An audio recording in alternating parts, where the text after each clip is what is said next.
Finalmente si riparte, dopo un anno e mezzo di sosta forzata riprendiamo il nostro percorso delle nostre nazionali di calcio a 5, di calcio a 11. La facciamo in questa giornata odierna di presentazione dei tecnici, molte riconferme, qualche nuovo acquisto,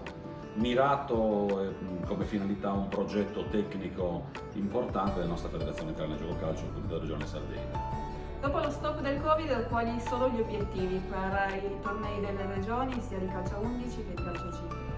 Ma gli obiettivi sono sempre quelli di far crescere i nostri ragazzi nel modo migliore, per cui assegnare loro degli istruttori che possano veramente essere un esempio per loro, che possano insegnare loro le basi fondamentali per il gioco del calcio, e poi quello di far bella figura, confrontarci con le altre regioni, benché abbiamo certamente come Regione Sardegna un numero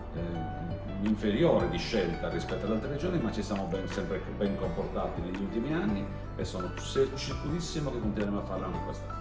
Abbiamo parlato all'inizio di riconferme e di novità all'interno delle rappresentative con gli allenatori. Ecco, qual è stato il criterio di scelta? Ma è una scelta mirata, ripeto, è un progetto tecnico che è iniziato qualche anno fa e che è in itinere, per cui proseguirà. Le scelte sono state fatte richiamando qualche tecnico che già ha partecipato alle nostre rappresentative come tecnico titolare della rappresentativa juniores, per esempio il caso di Alberto Antinori. Abbiamo qualche tecnico che entra a far parte della nostra rosa di tecnici. Abbiamo mirato su tecnici giovani, ambiziosi, preparati, che